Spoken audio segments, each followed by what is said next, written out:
పేద కుటుంబాలకు చెందిన పలువురు డీఎస్పీలో విజేతలుగా నిలిచారు.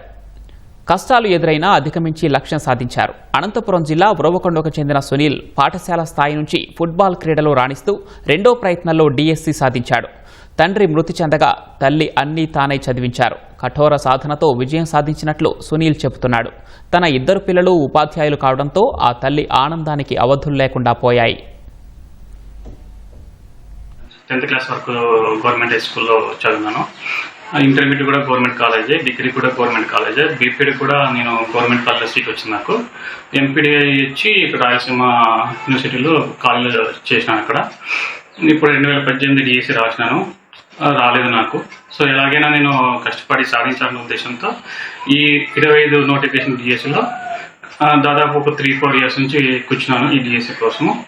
ఆ కష్టం వల్ల ఇప్పుడు నాకు 9th ర్యాంక్ వచ్చింది. చిన్న పేక వచ్చినప్పుడు పెద్ద పేక రాలేదని స్ట్రాంగ్ గా బాగా ఎక్కువగా కష్టపడిచది ఈసారి డిఎస్సీలో మార్క్స్ సంపాదించి 9th ర్యాంక్ వచ్చినాడు. సంతోషంగా బాగా హ్యాపీగా ఉండడని మన జీవితం ఇట్లా కొనసాగాలని సంతోషపడుతున్నాను.